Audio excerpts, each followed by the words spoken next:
Om Vasudeva Sutam Devam Kamsa Chanuramardanam Devaki Paramanandam Krishnam Vande Jagadgurum. We are studying the second chapter of the Bhagavad Gita, and of the three great themes of this second chapter. First is, of course, the most important thing, self-knowledge. Who am I or what am I? Why is that most important? Because that is the claim of Vedanta. Vedanta is all about that. The claim is, if we truly know who or what we really are, and that is, there is no mystery about that. We are the Atman, we are Brahman, we are one with God, whichever way you put it, the divinity within us. When we know that, then all our problems will be solved. Solved, again, be careful. Solved means we transcend those problems. We really find the fulfillment that we are seeking for, transcending suffering and attainment of fulfillment. We find that when we realize who or what we truly are. So that is self-realization. The second great theme was, all right, self-realization, that's great. What do I do with my life? I have a life, a job that I have to do. So how do I handle that? There's space here. Come.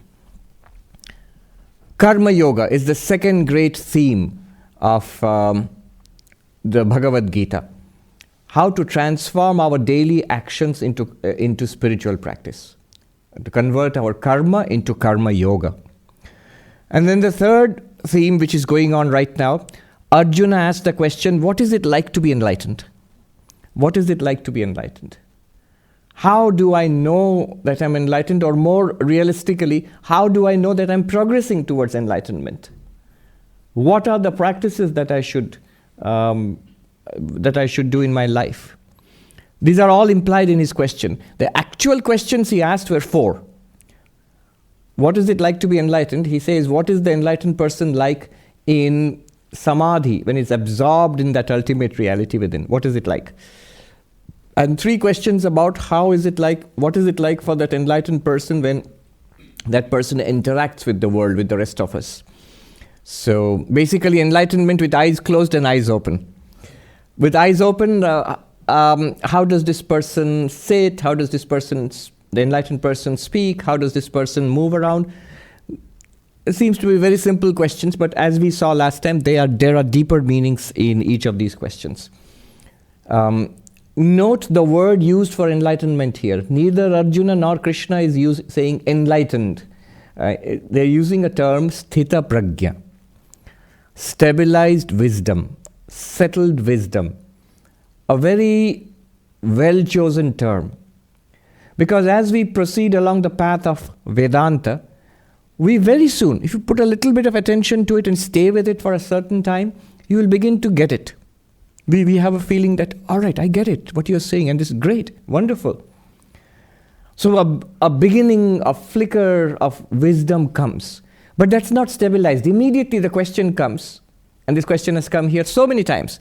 I get it when I'm here, but when I'm out there, when I go back home, when I'm in my job, in my family, and then I seem to lose the wisdom that I have gained. It doesn't seem to change my life. I'm still suffering. I'm still reacting the way I used to react.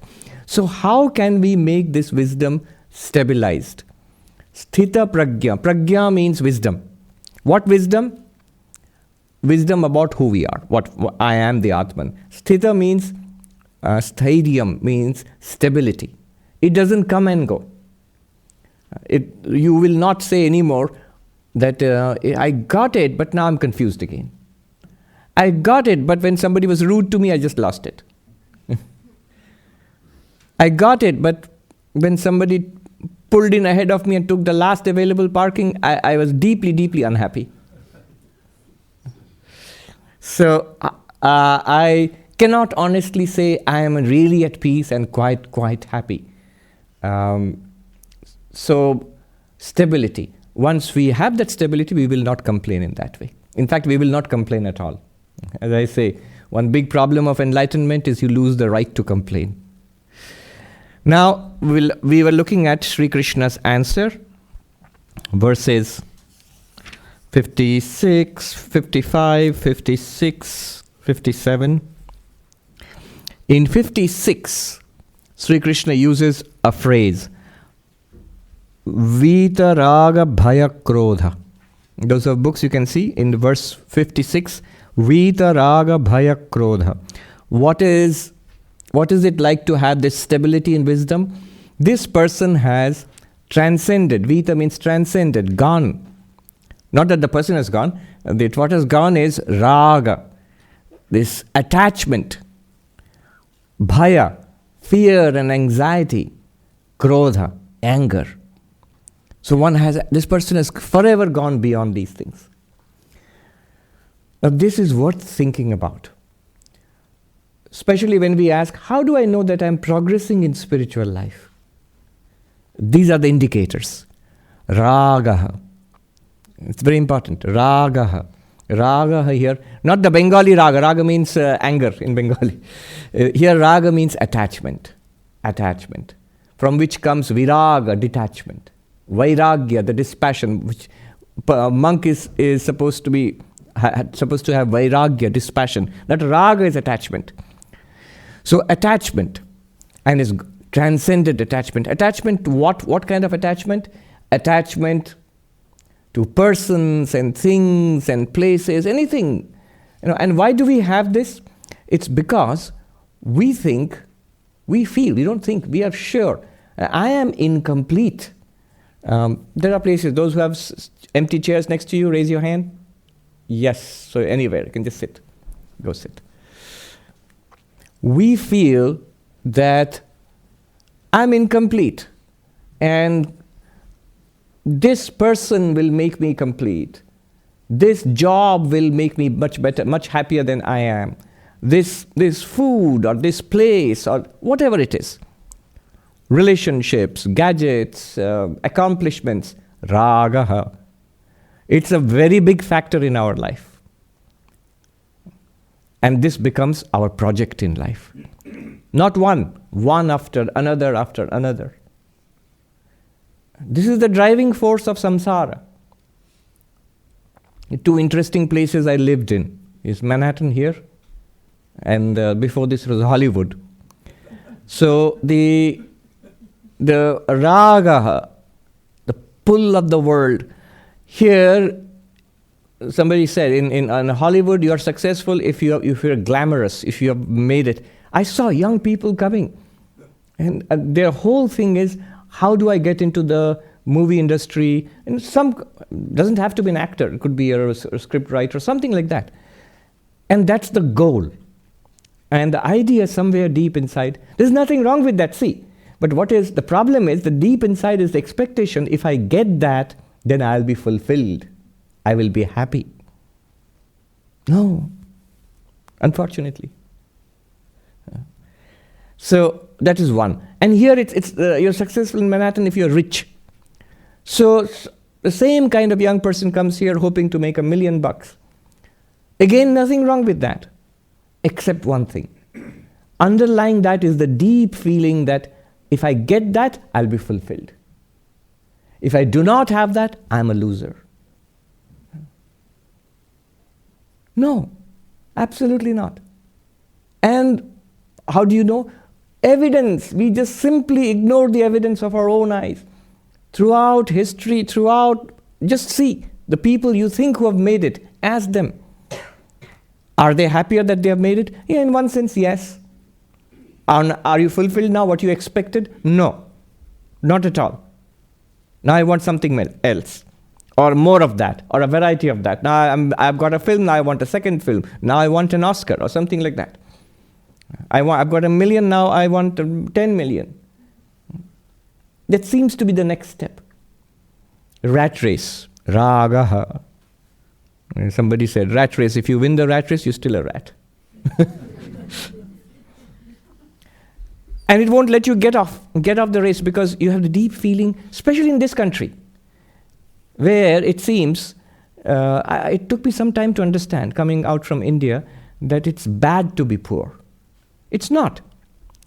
There's something wrong with me if I'm poor. There's nothing wrong with you. Economists, sociologists all show. Yes, of course one should be up and doing, trying one's best to attain what is good, what you think is good in life. But just because somebody is poor, it's not that the person is a worse person than the person who's rich. Often it's the other way around. But it's a lot to do with karma. Our wishes are usually fulfilled if we have a lot of good karma to back it up. And bad karma often leads to a lot of struggle and unhappiness in life. But raga, the fundamental thing is raga means this grasping, this will make me happy. The enlightened person doesn't have that. Why not? Because the enlightened person realizes, I am the Atman. Where does raga come? If I am this body, if I am this mind, this body-mind complex, and a tiny being among so many other beings, then I'm conditioned just like everybody else. And I'm programmed. This is the way you go and this is how you will be happy. But if I'm not, this little body is not my entire story. It's a page in the book which I'm reading. I really know, not just as rhetoric, but I really know as a fact that I am the Atman, that I am an immortal soul, I am the spirit, whatever you call it. The birth of the body is not my creation. The aging of the body is not my aging. And the death of the body is not my death. If I know that, if I see that I am infinite, that I have nothing that there is in this world which can give me. Vivekananda said, this mud puddle of a world. There's nothing here that it can really give me. Nothing here really will fulfill the want that I have within. The want that I have within will be fulfilled by self-knowledge. Or God. For those who are devotionally oriented, we speak of a God-shaped hole in the human psyche. Especially in the last 200-300 years, when people have stopped believing in large numbers in religion. So there is a kind of, so God is gone, but not gone. We think God is gone, but we have this gap, this hunger, unsatisfied within. What will fulfill it? And we are trying, raga, we're trying to fill up this deep want within us. There are hopes that one day art would supplant religion. So art is the new religion. And here you are, one of the places in the world which is the peak of that kind of thinking. You have the museum mile here. And so art, or some kind of social project, socialism, communism, capitalism, that becomes the passion. Or nationalism. So life for God, no, that's outdated. Life for my nation. So that becomes the new idol to worship. We tried, all of these were tried. Science, ecology, nature, the gender wars. We tried all of that. And all of them have roles to play. But will it satisfy you finally? When you get what you want, will it satisfy you? No, it won't. And you sort of know that it won't.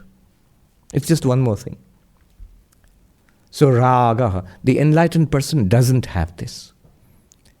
So the impulse to act is not to fulfill a lacuna within myself, but the impulse to act is out of duty or what is good for others, or as a free offering of love.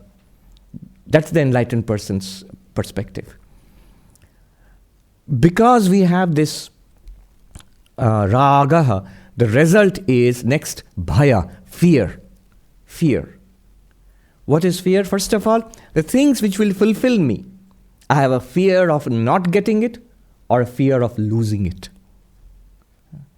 The people, the job, my health, my good circumstances, which are things are going nicely, immediately fear is there that very soon it won't go nicely. And it won't. But that's just being realistic. Somebody said, who is a pessimist? A person who sees the long dark tunnel ahead is a pessimist. Who is an optimist? The person who sees the light at the end of the long dark tunnel and the light at the end of the long dark tunnel. But who is a realist? The person who sees the long dark tunnel and the light at the end of the tunnel and the next long dark tunnel ahead. This is the very nature of samsara. So fear is ever present. For the worldly person, fear is ever present. Those who think I'm only a body and mind, this little being. Fear is inevitable. All kinds of fears, anxieties. I was reading Ernst Becker's classic book, The Denial of Death. He says the prime motivating factor in human life is the terror of death. We, at one level, we are afraid. Everything that we are working towards, everything will be wiped out. Everything. Time will come and wipe out everything. So whatever we hold dear, including this very body, including the knowledge that we have gained, everything will go. Time will erase everything. So this thing we know deep inside, and we are terrified of it. Ernst Becker says. And so what is the result? He says the result is a deep denial of this. Of course, he's a psychoanalyst, Freudian. So he would say, deep denial, we suppress it. We suppress it. We don't think about it. If people say, a deep fear of death, no, Swami, I'm not really afraid of death. And Becker would say, aha, suppression. Gotcha. So you can't escape a psychoanalyst. If you say you have a problem, it's of course you have a problem. If you say you have no problem, deeper problem. You're suppressing it. Very serious, very serious. Now, Freud was once asked that what is your definition of normality? It seems everybody is abnormal according to... But he gave a beautiful definition, beautiful criterion, normality. He said normality is the ability to love and do your work. The ability to function in life. You're getting your work done. Not that you're taking up everything on your to-do list. He obviously had not seen 21st century Manhattan. That is impossible. Nobody can get through all of that. But generally, you are muddling through in life. You're okay. Then it's all right. It's normal. You're functioning.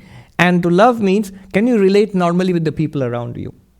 Love, affection, relationship. Then if you have these two, normal. But terror, suppression, he says, Ernst Becker says, suppression. It's a book, it's a dark book, but worth reading. He got the Pulitzer Prize for it, Denial of Death. I think it was in the 1970s. And the introduction is by the editor who was in a science magazine. He wanted to interview, because the book was so popular, he wanted to interview Ernst Becker, Dr. Becker. And when he called, I think Dr. Becker's wife or somebody said that he has got terminal cancer and he will die in a few days. Denial of death. But he is willing to give you an interview. And so this person goes and is dying. And this author, Ernst Becker, says, see, now I have a chance to actually practice what I have preached. Now this death is coming up with all the suffering and all the terror. Can I remain steady and pass away with dignity? So that's the introduction to the book. And he did. We suppress it. And then what happens? So terror is there, it's suppressed. And then suppressed, of course, if you know Freudian psychoanalysis, suppression is never total suppression. It will manifest in some way. So then his great thesis, it manifests in what he calls our immortality projects. He says all of human civilization is a byproduct of the suppression of the terror of death. What is immortality project? Some way of trying to avert the inevitable, that I'm going to die. It could be anything from raising a family, to founding a business, to conquering an empire, to becoming famous. Anything, you see, anything you'll put it there. You're an author writing books. Immortality project. You want to live on through your books. Becoming famous, artist, something. Political leader. Religion is the greatest immortality project. We hope that somehow by pleasing God, we'll get some kind of immortality. Trying to live on, it doesn't usually work. Nationalism, he mentions nationalism. If I die for my nation, I will be immortal. But that kind of immortality, all of these are also doomed to failure, because really deep inside us, we don't really want to be immortal like that. They are very poor substitutes for the kind of immortality every one of us wants. What is that? I, here, me, myself, this one must continue to exist. Woody Allen, right in this city, he was asked, Are you seeking immortality through the silver screen, through your movies? Do you seek to live forever in your movies and your books? Woody Allen said, no, I want to live forever in my apartment.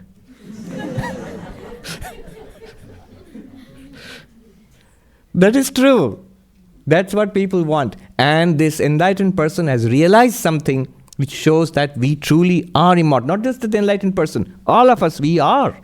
And so there is no fear. Transcends fear. In fact, the definition of enlightenment is fearlessness. True fearlessness. Not by erasing the universe, not by remaining in samadhi and does not see the universe and therefore fearlessness. No. Actually experiencing the universe, in this universe, and completely free of fear. In this body, living this life, facing death like every one of us.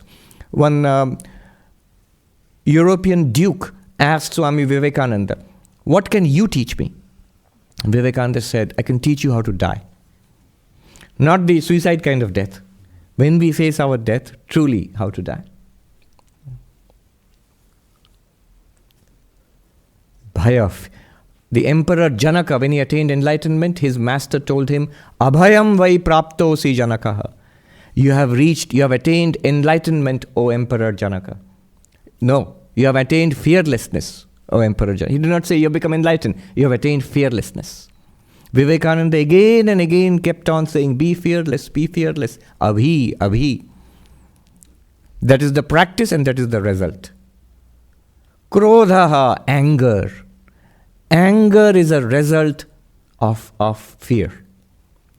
When my expectations are thwarted, when I feel threatened, the result is anger. The enlightened person has no fear, is completely secure. Where will anger be? He feels one with all. With whom will he be angry? Do you ever get angry with your hands or your feet or your... No, you don't. You are that. So if you feel one with everybody, with everything, whom can you be angry with? Sometimes saints and sages do get angry, but that anger is for the welfare of others. Maybe they use anger to teach somebody. As Vivekananda said, a fool cannot get angry. The one who cannot get angry is a fool, but the wise person does not get angry. Vita raga bhaya krodha, free of transcending attachment and aversion, raga dvesha, bhaya, the resultant anxiety, terror of existence, and krodha, anger. With whom will you be angry? When all is but one, with whom will you blame, whom will you praise? You are one with everybody. Now, next, keeping this in mind, we have done verse number 57, verse number 58 onwards. Now, remember, the third question was, you're thinking, what are the first two questions? First question, how is an enlightened person in samadhi? Samadhistha. Second one, how does this person speak? Kim prabhasheta. How does he speak? We have already seen. How does this person react when faced with pleasant and unpleasant circumstances? How does this person react? How does he react? Verses 56 and 57, you look it up. Next question, third question was, how does this person sit? The deeper meaning of the question is, how does this person withdraw from the world in spiritual practice? Interiorize. Why is this question important? This is important for us. Those who seek to stabilize our wisdom, if we say that I'm beginning to get it, I'm beginning to understand what is meant by Aham Brahmasmi, I am the witness consciousness, I am the spirit. How do I stabilize it and manifest it in life? Manifest in life means in thought, word, and deed. How do I think like that? And how is it expressed in my day-to-day life? So, Swami Vivekananda said, religion is the manifestation of the divinity already within us. He did not say religion, I used to think about it. If you read Vedanta, you would say the definition of religion is the manifestation of the knowledge of the divinity within us, or the realization of the divinity within us. I am Brahman, to know that. He says, no, that's not enough. One might misunderstand. Knowing might be like book knowledge. Knowing might be like an intellectual conviction. which feels almost like the real thing. But are you able to overcome your problems? Because remember, the original proposition, the selling proposition for Vedanta was, you will be able to overcome suffering in life. Can you overcome your own suffering? Can you overcome your own existential angst? Can you attain lasting peace? If you have done that, then religion is working for you. Spirituality is working for you. Manifestation of the divinity within. It is the sthita pragya, the one of stabilized wisdom, who can manifest this divinity within. How do you do that? Why can we not do that? What is the practice for that? I'm beginning to get it. How can I manifest it in my life? So you understand, it's a very crucial problem, crucial question, and it's an advanced question. It's not for the beginner. You just a minute, Swami. What is Vedanta and this? What is an Atman? All right. That's beginning, but this is advanced. How do I see it in life? How do I manifest in life? So the process is called, we have heard this earlier, nididhyasana. Nididhyasana means to remain with that clarity, the realization, the knowledge, to remain with that insight. Remain with that where? Not only in Vedanta class, but also in my life throughout the day, outside the class, inside the class and outside the class. Stay with it, not just in meditation, but in your work, in your recreation, in your leisure hours. To stay with it, stay with this realization. To stay with this realization is Vedantic meditation, different from yogic meditation. Yogic meditation, you must sit still. You must shut your eyes and withdraw from the world, and then you must concentrate. And there are many techniques for that, yogic meditation. Mindfulness techniques are there in Buddhism, and in yoga, so many techniques of meditation are there. Are all yogic concentration approaches. Concentration approaches means cut out the world, concentrate on this. And in Vedanta, you can do that. You can do that. But other than that also, when you are interacting with the world, then also you must do this. Stay with this knowledge. This is called nididhyasana. The awareness that here is the world, but I am aware of the world. I am the witness consciousness. This is drishya, the object. I am the drashta. Body, drishya, object. I am the drashta, seer. Mind, drishya, object. I am the drashta, seer. The pure consciousness, the real drashta, the real seer. Not the world, not the physical body, not the senses, not the mind, not the intellect, apart from all of that, in whose light the intellect and the senses and the mind function. That I am, that witness consciousness.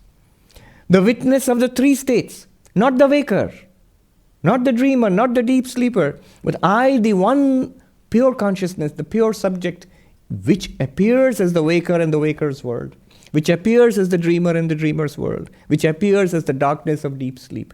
I, the unchanging light of awareness. That one.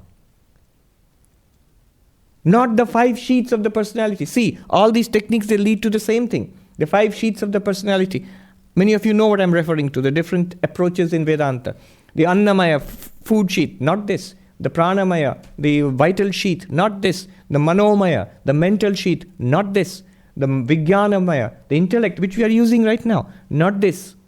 The darkness beyond it, the restfulness of the bliss sheet, Anandamaya, not even that. Neti Neti. The witness consciousness of all of them, which uses all of them, because of which all of these function. That I am. Whether by the method of Panchakosha Viveka, by the method of Avasthatraya, by the method of Drigdrishya, whichever method you like. Multiple methodologies are there.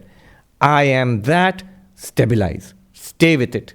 When we eat food, Brahmarpanam Brahmahavi, we chant.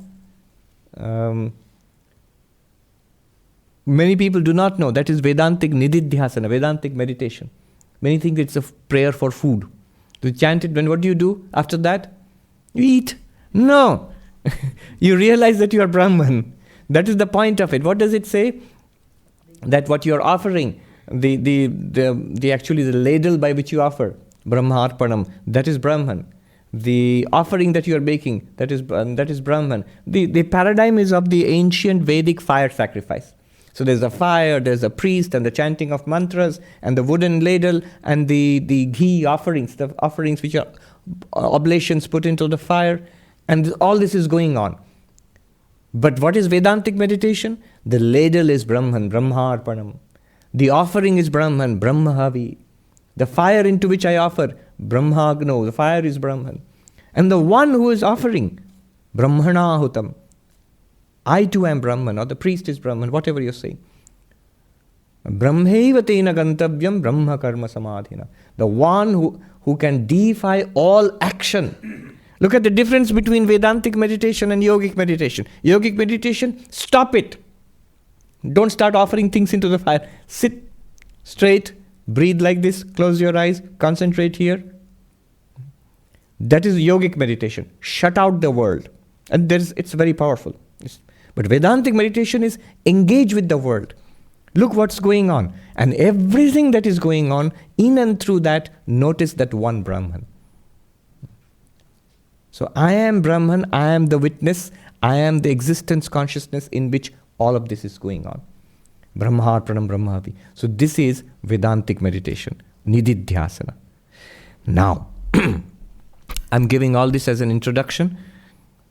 What Krishna will tell Arjuna here is, in order to practice that Nididhyasana, that's the key to stabilization. To stabilize your wisdom. The Brahmarpanam Brahmavi says, one who sees Brahman in this way in every action, that one realizes Brahman. That one becomes the Sthita Prajna, established wisdom. To do this Nididhyasana, there are two conditions. You will see that they are very important. The two conditions are Indriya Nigraha, control of the sensory system. Very powerful psychic energies are involved in the sensory system. And Mano Nigraha, control of the mind. Control of the sensory system, control of the mind. By mind is included mind, intellect, memory, all of that. Activities internally. And the sensory system which interfaces between you, your mind, and the world. Control of these. There are powerful energies involved here. If we do not do that and we try to jump straight to Vedantic meditation, the complaint will be, we keep failing, keep getting swept away. I already become angry, I had already said a few curse words. Then I realized, I have to do Brahman meditation. What happened? Why did I suddenly lose? Because the foundation has not been laid. Here are the foundations. Verse number 58 to 61. Yada sangharate chayam kurmangani va sarvasha indriyanindriyarthebhya tasya prajna pratishtita.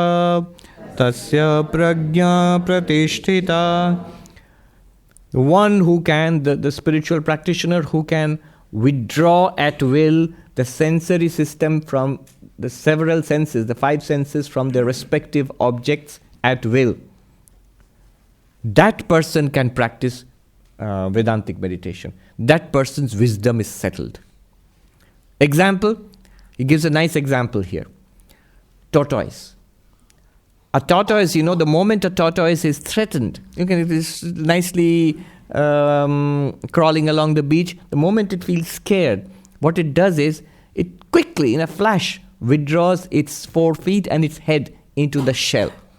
The shell is hard and armored, and it withdraws into the shell and waits until it thinks that the danger has passed, and then comes out, pokes its head out, and then slowly goes on its way again. Now, like that, can we withdraw our senses from their contact with the world outside? Why? The reason is, Sri Ramakrishna used to say that in the beginning of spiritual life, one must construct a fence around oneself. And it's like you have planted a sapling, a little flowering plant maybe, and you've constructed a fence around it. If you don't put a fence around it, it'll be eaten by cows and goats. Remember, he's giving an example in India, especially Indian villages. So if you have a little juicy little plant coming up, the cow or the goat will come and eat it up. But here you see it in the garden. The deer come and they eat it up and so on. Now, if you put a fence around it, when that plant grows up, it becomes a big, strong tree. Sri Ramakrishna says you can tie an elephant to it, and the tree, it will not damage the tree.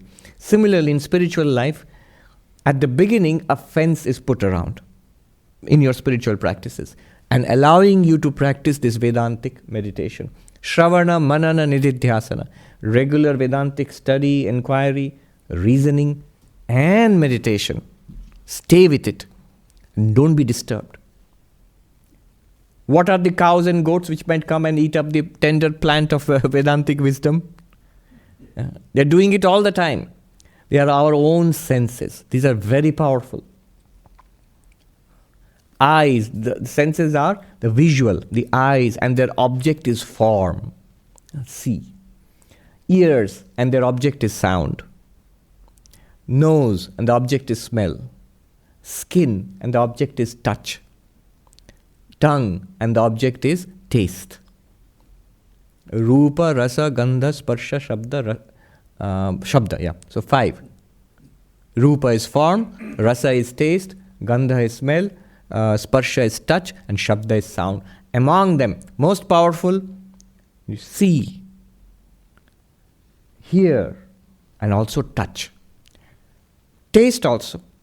Smell maybe not so much. Though smell is actually connected a lot with the taste also. If you have a cold and a blocked nose, you find a lot of food is not tasteless and it becomes tasteless. So these are all powerful. And they have the ability to disturb, completely churn up the untrained mind, the unprotected mind. See, one would never think of rummaging around in the garbage, the trash cans outside, and taking out food and putting it in your mouth. The very thought makes you feel sick. And your tummy will be upset immediately. And yet we keep collecting things from the trash cans of the world and pouring them into our minds, especially in today's world. We pour it into our minds. How? Through the eyes, through the ears, especially eyes and ears. What we see and what we hear. And touch also. Eyes want to see. What do they want to see? Something that is exciting, something that's pleasurable. And what is pleasurable? Something that we have conditioned ourselves to think, this is nice, I want to see it again and again and again. Ears want to hear that which is pleasurable. Nice music. Even more musical than music is praise. Somebody saying nice things about me. Let me hear.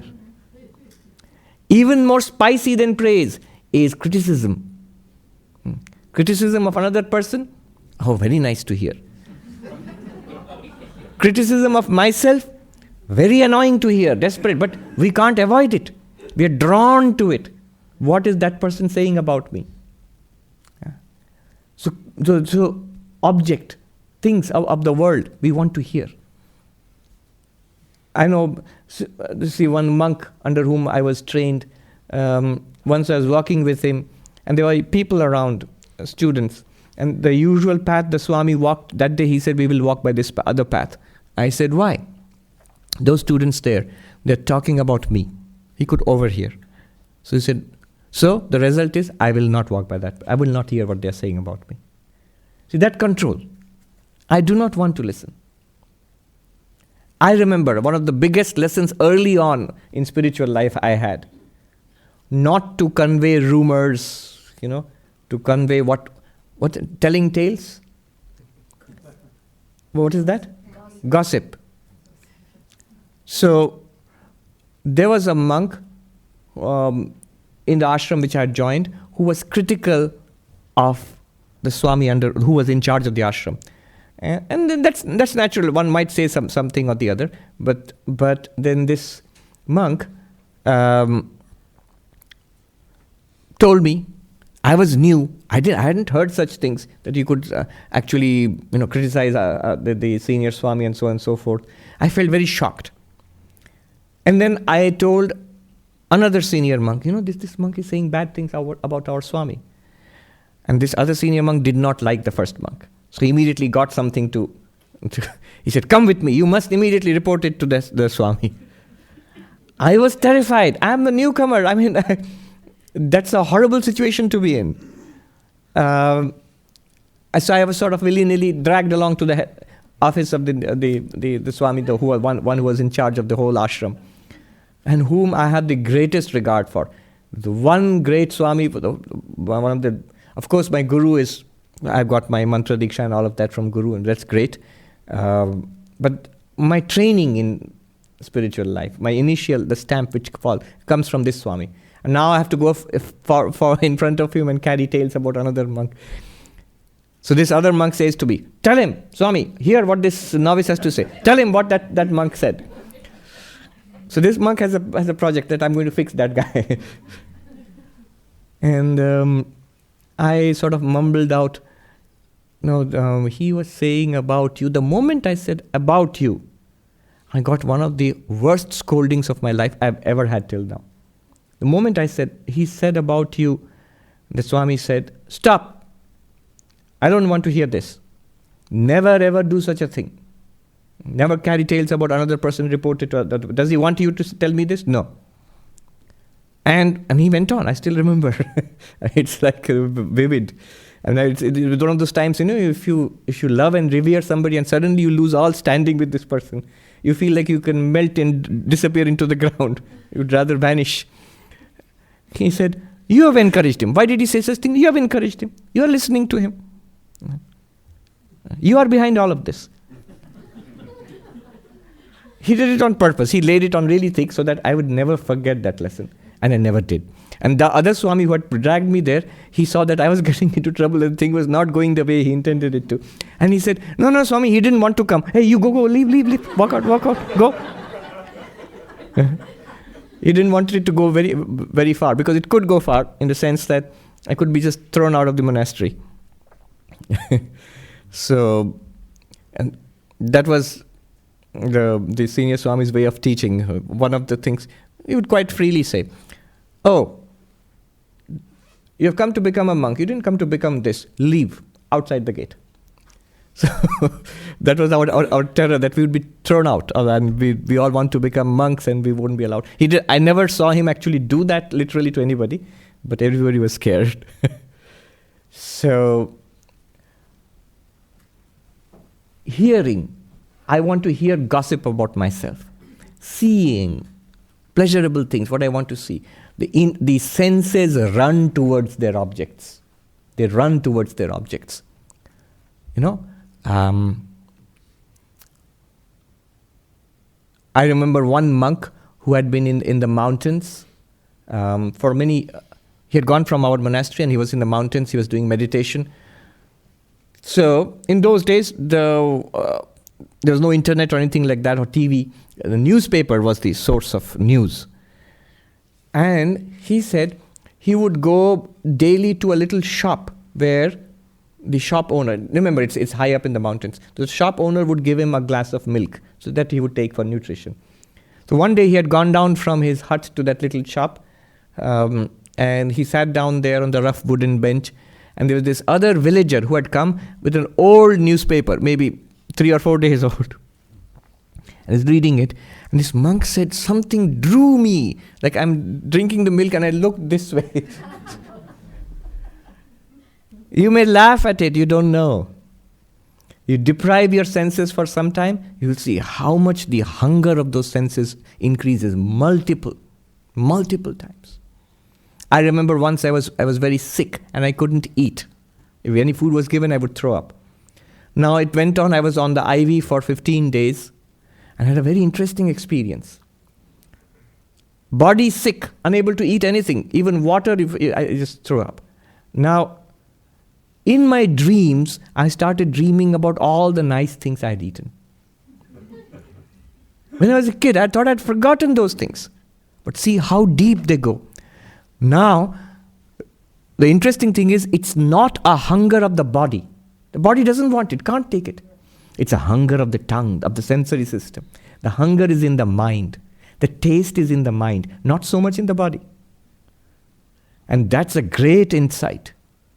The body doesn't really need it. It's the mind which needs, it's a conditioning. Mind also doesn't need it. Swami Turiyananda ji, there's a nice story about him, the disciple of Sri Ramakrishna, who was a strict Vedantin, a very harsh disciplinarian. In Belur Mutt, in the main monastery there, summer is like 110 degrees in the shade with 100% humidity. So you can imagine. Somebody said it's like walking through hot soup all the time. So in summer. Now they have a very beautiful, what you call yogurt here. It's like a lassi. And it is very nicely prepared with spices and all. It's very, very tasty, I can tell you that.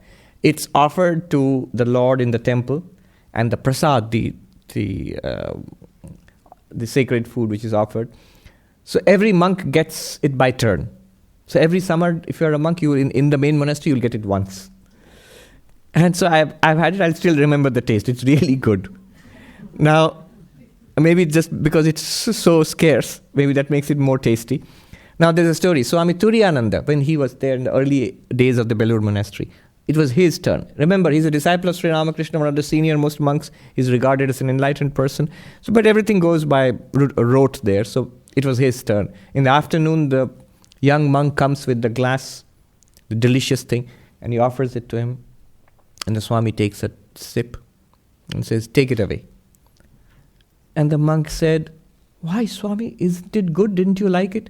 He said, "I liked it, that's why." He doesn't need to do that, but it's a lesson to us. Jonathan Haidt, who is a psychologist here in the United States, he has a book, The Happiness Hypothesis. There, he raises an interesting question. We have so much positive psychology. If you go to the Barnes and Noble section, so many self-improvement books. There's among the best sellers. Rows and rows of them. Bestsellers. And why is it not changing our lives? He asked this question. Many of them, they may be anecdotal, they may not be academically rigorous, but they have good wisdom in them. And they all promise, how to be happy in so many days, and how to become popular, how to overcome fear of public speaking, how to manage your finances, how to lose weight, how to meditate, anything that you would want in life, everything, all in 7 days or 3 days or 14 days, all.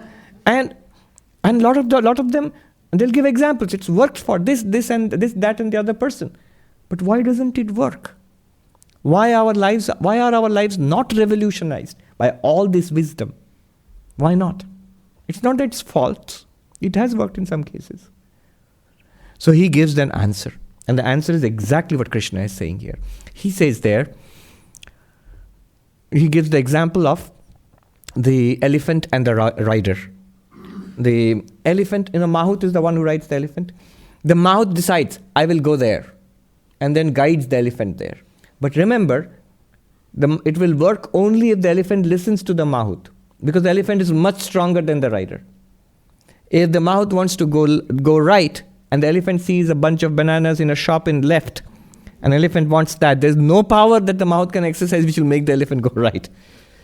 So, he says, our intellects are the ones which are convinced by arguments. Our intellects. Who attends the seminar? Who I do. It's really your intellect which attends. Who attends a Vedanta class? The intellect which attends. Who reads all those books in Barnes and Nobles? It's the intellect which reads. But who has to do the job? Not the intellect. I read and I'm convinced. 5 o'clock morning, get up and do yoga. That's really good. And here are the benefits, page after page. This is great. I'm going to do it tomorrow. And I put the alarm. Now at 5 o'clock tomorrow in the morning, the alarm rings. And it's cold. And it's very comfortable under the comforter. And I know that I have a long, hard day ahead. Maybe intellect says, the program, I have to get up. The body says, it's your program, you get up. I am going to remain under the blanket. I don't care. You never asked me. Did you ask me? I didn't sign up for this. Intellect is like the mahout. It's convinced by arguments and seminars and presentations and books and data. But the elephant, the body, the sensory system, the physical body, they're not convinced. And so there's a struggle, and you fail. You fail. Versus the mahout, he gives another thing. The intellect actually invents excuses. So it's like a deluded mahout. The elephant is going wherever it is going. The mouth says, yes, this is where I wanted to go. And Jonathan Haidt says, most of the time we are like that. Where we make excuses for ourselves. And he points out, what is the elephant here? He says the body, but especially he says the sense organs. He says they have he says they are autonomous. They're not directly under your control. You can't press a switch and make your eyes, ears, nose, all of them do what you want. He says no. They have a conditioning and a kind of limited autonomous intelligence. Nowadays we have AI. The things these our gadgets do. So they talk to you. And they do things. They have a limited kind of intelligence. Our sensory centers, the chakras which talk about in yoga, they have a limited intelligence. In fact, he gives example. Our gut, for example, it has its own intelligence. There are a vast amount of nerves which go there. It's like a nerve center. So when you say gut feeling, you're right. It's the gut which is feeling something. And so so they have their own autonomous intelligence. And they are not on board with you, the boss up there. So they will pull in different directions. And hence all your projects of self-improvement are sabotaged. Unless they are on board. Unless they are on board.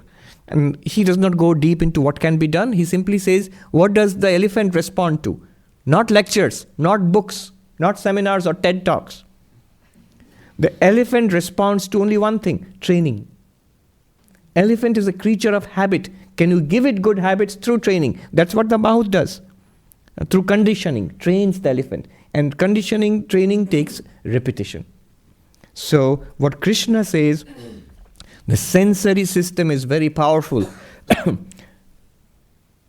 Control the senses. At the very beginning, he says, withdraw the senses from the objects. Be careful. Keep a watch over what you see, what you hear, what you smell, touch. There are things in the world which will throw your mind into turmoil.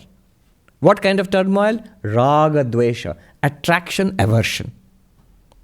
Anger also is a very nice thing to spend time with. You have strong political views. This party or that party, this thing or that person. And then what you hear, the news supplies, and you get engaged in that. And become angry. This is very bad. Some cause or the other. What about Vedanta, God realization? Oh, forgotten for the time being. Yes. And the modern media entrances us. It multiplies the power of our senses manifold. So one must be very careful there. You're sucked in. Somebody said, why is internet browsing and all these things, mobile phone, why is it so attractive? It's designed to follow the movement of your mind. The way the mind operates, that thing responds to it. Your mobile phone is actually more attractive than TV serials of past ages, which is more attractive than books. Why? A book is linear and only one thing. You have to see and read and think.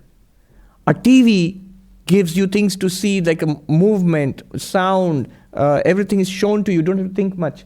Your senses are more captivated easily.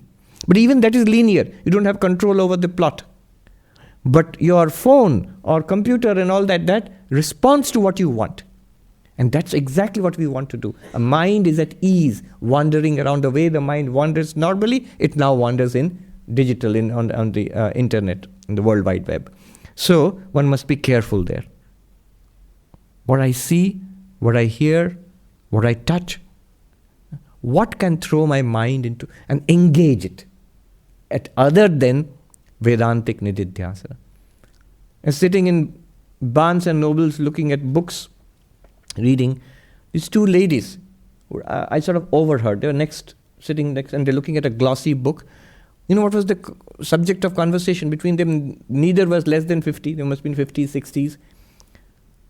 This royal wedding had taken place.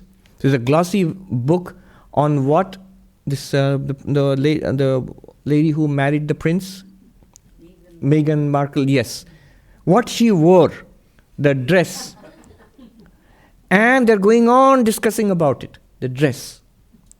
You see how we're pulled into it. It has nothing to do with me. Nothing to do with me.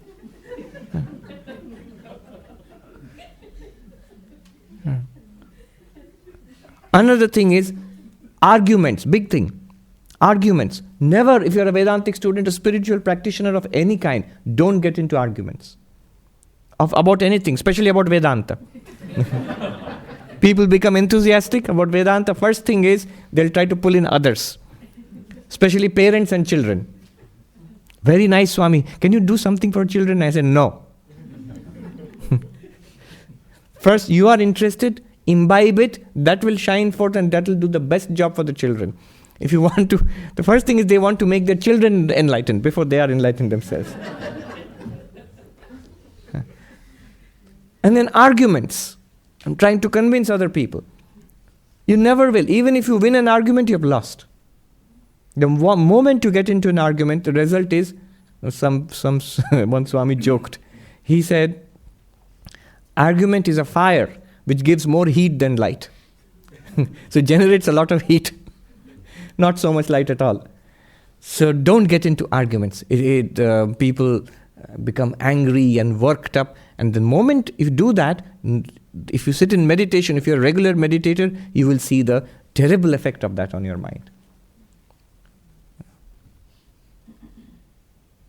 I like that prayer. Have you heard of the Serenity Prayer? Lord, give me the strength to change the things that can be changed, that I can change.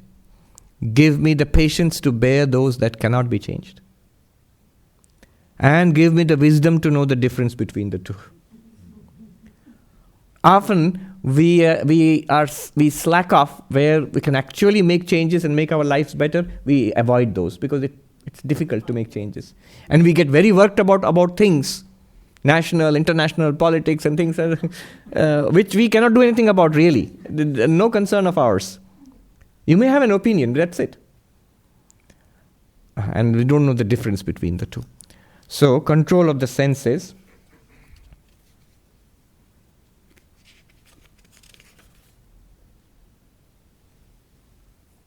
I think I should stop here because we did only one verse. I was going to do 1, 2, 3, 4 verses today. Do you have any question? Because we've run out of time. Yes. We can take. When it comes to senses, is there such thing as moderation? Yes.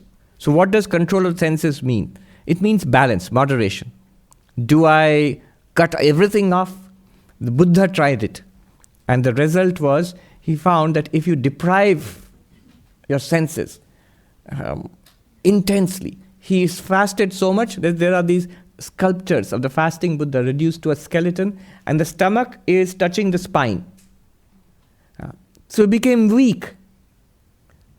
Yes, in fact, one of the commentators here says that control of the senses comes automatically to one who's fasting. Fasting in the sense, if we don't eat. And then he says control of senses comes automatically to one who's sick. If you're sick and you're not feeling well at all, then if somebody says, want to come and try out this new food place, no, even the thought of it makes you feel like throwing up because you're sick. So the senses become weakened if you're sick, if you fast, things like that. But that is not spiritual. It's not spiritual. The moment you feel a little good, immediately you're up and doing with 10 times more vigor. So Buddha realized that destroying the sensory system, crushing the sensory system is not the answer. Overindulgence is not the answer. Anything and everything that I want, immediately it should be granted. And we are going towards that kind of a world, especially in the advanced countries, especially a place like, say, Manhattan, or in advanced places like this. What we want, we can now get with one click. I noticed one thing. Amazon is yes, great at delivering things, but what are they greatest at? They're greatest at making it easy for you to buy. That's the first thing. Next, of course, delivering the thing to you. So at a click of just movement of one finger, you can get whatever you want. If you can afford it, you can get it. Now the idea behind it is, if I get what I want, I will be happy. I am not. George Bernard Shaw said, there are two great disappointments in life. Not getting what you want and getting what you want. Not getting it, obviously, and getting it, that's the deep truth. We have this expectation. It's called the hedonism trap. We have this expectation that by buying this thing, with this relationship, with this gadget, with this vacation, I will be happy. XYZ points of happiness. Very happy. And just about every time I do that, I find I get some pleasure out of it, but much less. Much less than what seemed it promised. Are you with me so far? And this is nature's way. This is nature's way. Our Darwinian biologists, the behavioral biologists, they say, nature makes you do things in this way. It promises a lot of pleasure so that you will do it. Do what? Find food, find a mate, to procreate, so that nature's whole thing is life and continuity. And nature will make you do things which will serve that purpose. Not nefarious. That's the nature of nature. It makes you do that. Imagine, suppose, this example a historian gave. He says that suppose there's a squirrel. It gets a little bit of pleasure by finding a nut and eating it, but much less than what it would have expected. And then, so what does it do? It repeats that behavior. But suppose, why doesn't it get complete satisfaction by satisfying its desire? So imagine a squirrel which finds a nut and eats it, and immediately, Vedantic bliss, blissed out. He says that squirrel would have a very short life. Why? Because it wouldn't want to eat anymore. Why would it eat? Very happy. And it wouldn't want to find a mate and procreate. It wouldn't pass on its genes, so the next generation of squirrels won't get that gene. So it will be bred out of it, that becoming happy. So the very nature is that we will not be happy by fulfilling desires. It's something that nature makes us do, especially sensual desires. So the Buddha found moderation. He found middle path. The veena, if the string is slack, no music. The veena, if it is tightened too much, the string snaps. Too much austerity, too much indulgence, no spirituality is possible. Middle path. Middle path is moderation. Of course, Buddha's middle path, moderation, was pretty austere. If you see the rules for the monks, Buddhist monks, pretty austere. But moderation. In the Bhagavad Gita also much later, you'll see Krishna says, for the moderate person, yoga will work. Yoga bhavati dukkha. Yoga works in destroying suffering. For whom? For the person who's balanced, moderate. Somebody else had their hands up. This funny story about the middle path. We had a very wonderful Swami. I never saw him. His name was Gunatitananda Maharaj. He was a disciple of the Holy Mother. He was a prince of Travancore. He left his princely estate before when the British were ruling. So after independence, all those estates were seized. But he belonged to a royal family. But he lived as a very austere monk. And he was the one, from all accounts, the monks who have seen him, they told me. But he was eccentric too. So, middle path, he loved the middle path. One day he was knocked down by an auto rickshaw on the Grand Trunk Road in front of the monastery. He was not luckily very injured. They brought him back to the monastery. Swami, what happened? Middle path. He was walking in the middle of the highway. It's a real story. I couldn't believe it. Middle path. So not that kind of middle path. Balance. Balance in food. Gita will say, yukta hara, yukta swapna avabodhasya. Balanced in food, moderate in sleep, moderate in waking. Not waking out, a whole city that never sleeps. Yes, we really need that advice. Moderate in sleep, moderate in waking, moderate in recreation. A balance with the body and mind are quiet and cooperative. Then yoga works. Yoga means this meditation, Vedantic Nididhyasana, it will work. Very good. Om Shanti Shanti Shanti Hari Om Tat Sat Shri Ram Krishna Arpanamastu.